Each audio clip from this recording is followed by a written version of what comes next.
Hi friends, welcome to news pocket. మన దేశంలో ఇప్పుడున్న కాంగ్రెస్ పార్టీని స్థాపించింది ఎవరు అంటే టక్కున గుర్తొచ్చే పేరు ఏవో హ్యూమ్.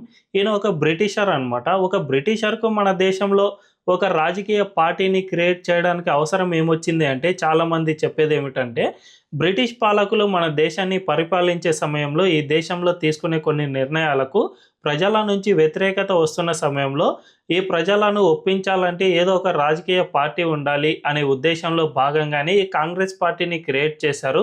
తద్వారా బ్రిటిషర్లు తీసుకునే ప్రతి ఒక్క నిర్ణయానికి కాంగ్రెస్ ఓకే చెబుతూ వచ్చింది. సో ప్రజలంతా కూడా కాంగ్రెస్ పార్టీ అనే విధంగా కాంగ్రెస్ పార్టీ ఓకే చెబితే ప్రజలు ఓకే చెప్పారు అనే విధంగా బ్రిటిషర్లు మన ప్రజలను నమ్మబలికేందుకు ఈ పార్టీని క్రియేట్ చేశారు అని చాలామంది చెబుతూ ఉన్నారు. అందులో నిజం ఎంత ఉందో ఏమో తెలియదు, కానీ ఇప్పటికీ దానికి సంబంధించిన అనేక ఉదాహరణలు అనేవి బయటికి వస్తూనే ఉన్నాయి. స్వతంత్రం వచ్చి మన దేశానికి 75 ఏళ్ళు పూర్తయినా కూడా ఇంకా దానికి సంబంధించిన ఆనవాళ్ళు అనేవి లభిస్తూనే ఉన్నాయి. తాజాగా మన దేశ ప్రధాని అస్సాంలోని గువాహటిలో ఒక ఎయిర్పోర్ట్ను ప్రారంభించారు. ఆ ఎయిర్పోర్ట్కు అస్సాం తొలి ముఖ్యమంత్రి అండ్ కాంగ్రెస్ పార్టీలో కీలక నేతగా పనిచేసిన గోపీనాథ్ బోర్దోలై పేరు పెట్టారు. అయితే బీజేపీకి ఆ పార్టీలో చాలా మంది నాయకులే ఉన్నారు. వాజ్పేయి కానీ, అద్వానీ కానీ, లేదంటే మన స్వతంత్ర సమరయోధులైన వీర్ సావర్కర్, ఇలాంటి వాళ్ళు చాలా మందే ఉన్నారు. వీళ్ళలో ఎవరో ఒక పేరును పిక్ చేసుకుని ఆ ఎయిర్పోర్ట్కు పెడితే అయిపోతుంది. కానీ అస్సాం తొలి ముఖ్యమంత్రి అయిన గోపీనాథ్ బోర్దోలై పేరుని ఆ ఎయిర్పోర్ట్కి ఎందుకు పెట్టారు అనే విషయాన్ని పూర్తిగా పరిశీలిస్తే మోదీ తన ప్రసంగంలో ఒక కీలక వ్యాఖ్య చేశారు. అదేమిటంటే గోపీనాథ్ బోర్దోలోయే లేకపోతే మన దేశంలో అస్సాం అనేది ఇప్పుడు భూభాగమే అయి ఉండేది కాదు. ఈ భూభాగం మొత్తం బంగ్లాదేశ్ అంటే అప్పటి తూర్పు పాకిస్తాన్లో దీన్ని కలిపేసేవాళ్ళు. కాంగ్రెస్ పార్టీతో పాటు బ్రిటిషర్లు కూడా దీనికి ప్రయత్నాలు చేశారు. కానీ ఈ గోపీనాథ్ బోర్దోలై కాంగ్రెస్ పార్టీలో ఒక కీలక నేతగా ఉన్నా కూడా ఈ నిర్ణయాన్ని పూర్తిగా వ్యతిరేకించారు. అందువల్లనే ఇప్పుడు అస్సాం అనే భూభాగం భారతదేశ మ్యాప్లో ఉంది. లేకపోతే ఇది ఇప్పుడు బంగ్లాదేశ్లో కలిసిపోయి ఉండేది అని మోదీ కీలక వ్యాఖ్యలు చేశారు. నిజానికి దీనికి పూర్తిగా సమాచారాన్ని సెర్చ్ చేస్తే ఇందులో 100కు 100% నిజం ఉంది. దీనికి సంబంధించిన పూర్తి వివరాలను మనం ఈ వీడియోలో తెలుసుకుందాం. అంతకంటే ముందు ఈ వీడియోను లాస్ట్ వరకు చూడండి. ఇందులోని కంటెంట్ కనుక మీకు నచ్చినట్లయితే ఖచ్చితంగా మా ఛానల్ను సబ్స్క్రైబ్ చేసుకొని బెల్ ఐకాన్ క్లిక్ చేయడం అస్సలు మర్చిపోద్దు. ఇక డీటెయిల్స్లోకి వెళ్తే మన దేశ మ్యాప్ను ఒక్కసారి మనం గమనిస్తే నార్త్ ఈస్ట్ స్టేట్స్ ఏవైతే ఉన్నాయో ఈ 7 సిస్టర్ స్టేట్స్ అనేవి చాలా అంటే చాలా కీలకమైన రాష్ట్రాలు. మనకు భౌగోళికంగా అవి ఉన్న ప్రాంతాన్ని బట్టి అవి మనకు వ్యూహాత్మక ప్రాంతాలుగా ఉంటాయి. అందులో అరుణాచల్ ప్రదేశ్ అండ్ అస్సాం ఈ 2 రాష్ట్రాలు చాలా పెద్ద రాష్ట్రాలు. మిగిలినవి కొద్దిగా వీటితో పోల్చుకుంటే కొద్దిగా చిన్న రాష్ట్రాలు. అయితే ఈ 2 రాష్ట్రాలు అనేవి మనకు వ్యూహాత్మకంగా అత్యంత కీలకమైన రాష్ట్రాలు. ఇవి కనుక మన దేశంలో లేకపోతే అంటే భారతదేశంలోని మిగతా భూభాగం నుంచి ఈ 7 సిస్టర్ స్టేట్స్ను కలవాలి అంటే సిలిగురి చికెన్ నెక్ కారిడార్ అనేది చాలా చిన్న నేరో స్ట్రెచ్ ఉంటుంది.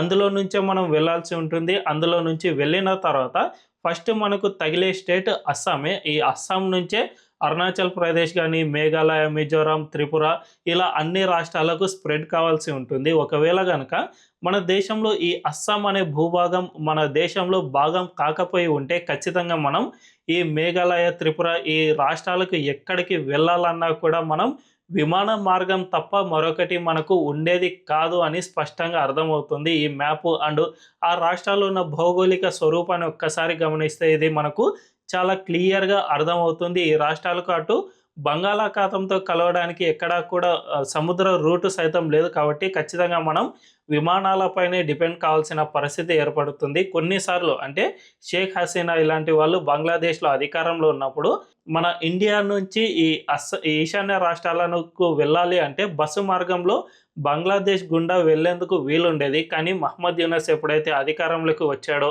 అంతకుముందు ఖలీదా జియా అధికారంలో ఉన్న సమయంలో కూడా మనం బంగ్లాదేశ్ నుంచి రోడ్డు మార్గాన్ని ఉపయోగించుకునేందుకు వీళ్ళు పూర్తిగా అనుమతించలేదు. మొత్తంగా బ్లాక్ చేసేశారు. సో మనకున్నది ఒక్కటి సిలిగురి చికెన్ నెక్ కారిడార్. దీని నుంచి వెళ్ళాలంటే ఫస్ట్ మనకు తగిలేది అస్సాం మాత్రమే. సో ఈ అస్సాం భూభాగమే మన దేశంలోకి లేకపోతే ఇప్పుడు పరిస్థితులు ఎంత దారుణంగా ఉండేవో అర్థం చేసుకోవచ్చు. జస్ట్ మనకు రోడ్డు మార్గం మాత్రమే కాదు, ఇప్పుడు బంగ్లాదేశ్ అనేది ఇంత చిన్న దేశంగా ఉన్న సమయంలోనే మనకు ఇన్ని ఇబ్బందులు ఏర్పడుతున్న సమయంలో ఒకవేళ అస్సాం మొత్తము గనక మన దేశంలో లేకపోతే మన దేశం కొన్ని ముక్కలు ముక్కలుగా అలా విసిరేసినట్టు ఉండేది. వాటిని చేరుకోవాలన్నా చాలా ఇబ్బందులు ఏర్పడేవి. ప్రస్తుతం అందరికీ తెలిసిందే. చైనా అనే దేశం అరుణాచల్ ప్రదేశ్ను ఎప్పుడెప్పుడు ఆక్రమించుకోవాలా అని ప్రయత్నాలు చేస్తుంది. ఈ అరుణాచల్ ప్రదేశ్ను అస్సాం అనేది మన దేశంలో లేకపోతే ఎప్పుడూ ఆక్రమించుకుని తన దేశంలో కలిపేసుకునేది. సో ఇలా చాలా కీలకమైన రాష్ట్రాల్లో అస్సాం కూడా ఒకటి. అలాంటి రాష్ట్రాన్ని కాంగ్రెస్ పార్టీ అండ్ బ్రిటిషర్లు బంగ్లాదేశ్లో అంటే అప్పటి తూర్పు పాకిస్తాన్లో భూభాగంగా కలపాలి అని ఒక మ్యాప్ను సైతం గీశారు. ఇందుకు కాంగ్రెస్ సైతం సపోర్ట్ చేయడానికి ముందుకు వచ్చింది. మహమ్మద్ అలీ జిన్నా వీళ్ళందరూ కూడా దీనికి ఆమోద ముద్ర తెలిపేశారు. కానీ దీన్ని అడ్డుకున్న నేత ఎవరైనా ఉన్నారు అంటే అది ఒక గోపీనాథ్ బోర్దోలోయ్ మాత్రమే. ఆయన కాంగ్రెస్ పార్టీలో ఒక కీలకమైన నేతగానే ఉన్నారు. అస్సాం నుంచి ఆయన రిప్రజెంటేటివ్గా ఉన్నారు. ఆ సమయంలో కూడా కాంగ్రెస్ పార్టీని అధినాయకత్వాన్ని పూర్తిగా ధిక్కరించారు. మీరు అస్సాంను గనక తూర్పు పాకిస్తాన్లో కలిపితే నేను ఎట్టి పరిస్థితుల్లోనూ ఒప్పుకునేది లేదు. రాష్ట్రాన్ని ఏమైనా చేసైనా సరే నేను ఇది భారతదేశంలోనే ఉండే విధంగా నేను ప్రయత్నాలు చేస్తాను అనే విధంగా అప్పటి కాంగ్రెస్ అధినాయకత్వాన్ని అంటే గాంధీ, నెహ్రూ ఇలాంటి వాళ్ళను పూర్తిగా వ్యతిరేకించాడు. అందువల్లనే ఇప్పుడు అస్సాం అనే రాష్ట్రం మన దేశంలో భూభాగంగా ఉంది. లేకపోతే ఎప్పుడో అది బంగ్లాదేశ్ లేదంటే అప్పటి తూర్పు పాకిస్తాన్లో ఖచ్చితంగా కలిసిపోయేది అని ప్రస్తుత ప్రధాని నరేంద్ర మోదీ మరోసారి తేల్చి చెప్పారు. నిజానికి కాంగ్రెస్ పార్టీ అనేది మన దేశానికి ఎంతగా చెడు చేయడానికి ప్రయత్నాలు చేసిందో మనం దీన్ని బట్టి చూస్తే అర్థం చేసుకోవచ్చు. ఏవో హ్యూమ్ బ్రిటిషర్లకు మేలు చేకూర్చేందుకు ఈ పార్టీని స్థాపించాడు అనే దానికి ఇలాంటి అనుమానాలు మరింత బలాన్ని చేకూరుస్తూ ఉన్నాయి. కాంగ్రెస్ పార్టీ వల్లే మన దేశంలో ఇప్పటికీ కశ్మీర్ సమస్య అనేది ఒక రాచపుండులా మనకు మిగిలిపోయి ఉంది. కొన్ని దశాబ్దాలు గడిచినా కూడా కశ్మీర్ సమస్య అలాగే ఉండిపోయింది. అంతేకాకుండా నెహ్రూ చైనా మన దేశాన్ని ఆక్రమించుకున్న సమయంలో కూడా అక్సాయ్ చిన్ను ఆ దేశానికి వదిలేస్తూ వెళ్ళిపోయాడు. ఈ విధంగా ఆ పార్టీ మన దేశాన్ని పాలించినంత కాలము మన దేశానికి ఎన్నో చారిత్రక తప్పిదాలు జరుగుతూనే ఉన్నాయి. ఇప్పటికీ కూడా దానికి సంబంధించిన ఆనవాళ్ళు అనేవి బయట పడుతూనే ఉన్నాయి. సో మనం ఎప్పుడైతే చరిత్రను తెలుసుకున్నామో అప్పుడే భవిష్యత్తులో మనం చాలా జాగ్రత్తగా ఉండడానికి వీలవుతుంది. అందుకే మనకు ఎప్పుడో జరిగిన చరిత్రను సైతం పాఠ్య పుస్తకాల్లో బోధించడానికి ఇదే ప్రధాన కారణం.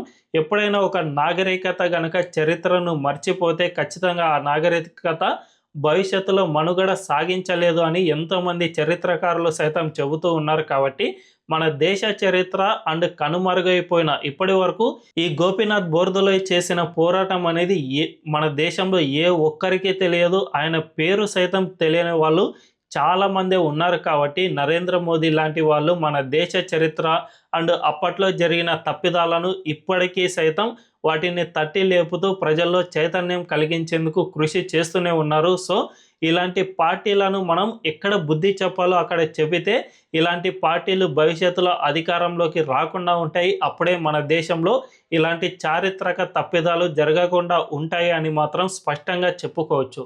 మరి దీనిపై మీ అభిప్రాయం ఏంటో కామెంట్ల రూపంలో తెలియజేయండి. అండ్ ఈ వీడియో కనుక మీకు నచ్చినట్లయితే ఖచ్చితంగా మా ఛానల్ను సబ్స్క్రైబ్ చేసుకొని అండ్ బెల్ ఐకాన్ను క్లిక్ చేయడం అస్సలు మర్చిపోవద్దు. Thank you.